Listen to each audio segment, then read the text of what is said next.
দাবি আদায় করতে সরকার বাধ্য হবে। ঠিক কিনা বলুন? আমি মাননীয় প্রধানমন্ত্রীকে বলবো, আপনি বাংলাদেশের একটি ইতিহাস রচনা করে যাবেন। আপনার মাধ্যমে যদি এটা স্বীকৃতি পায়, যারা নবীকে অস্বীকার করে তারা কোনোদিন মুসলমান থাকতে পারে না, এটা আইনের মাধ্যমে এটা বাংলাদেশের পার্লামেন্ট থেকে ঘোষণা হবে, সেটা আমরা চাই। দুঃখজনক, মুফতি হানজালার যে বক্তব্য দিয়েছে 14 কোটি মুসলমানের পক্ষ থেকে তিনি দায়িত্ব পালন করেছেন, কিন্তু বিখ্যাত কিছু কাফের মোশরিক নাস্তিক আর কাদিয়ানীদের দল মুফতি হানজালাকে নিয়ে সোশ্যাল মিডিয়ায় ট্রল করতেছে। আমাদের দেশের আলেমরা দেশ স্বাধীনের আগ থেকে দাবি করে আসতেছে কাদিয়ানীদেরকে রাষ্ট্রীয়ভাবে অমুসলিম ঘোষণা করা হোক, কিন্তু যারাই ক্ষমতায় যায় আমাদের ভোট নিয়ে, আমাদের রক্তের উপর পা রেখে, তারাই আমাদেরকে ধোঁকা দেয়। আনন্দে আমার মন ভরে গেছে।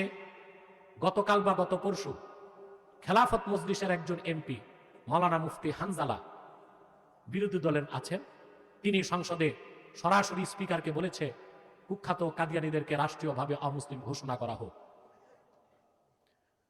মুফতি হানজালার এই দাবিটা শুধু তার না, সকল আলেমদের দাবি, সকল মুসলমানের দাবি।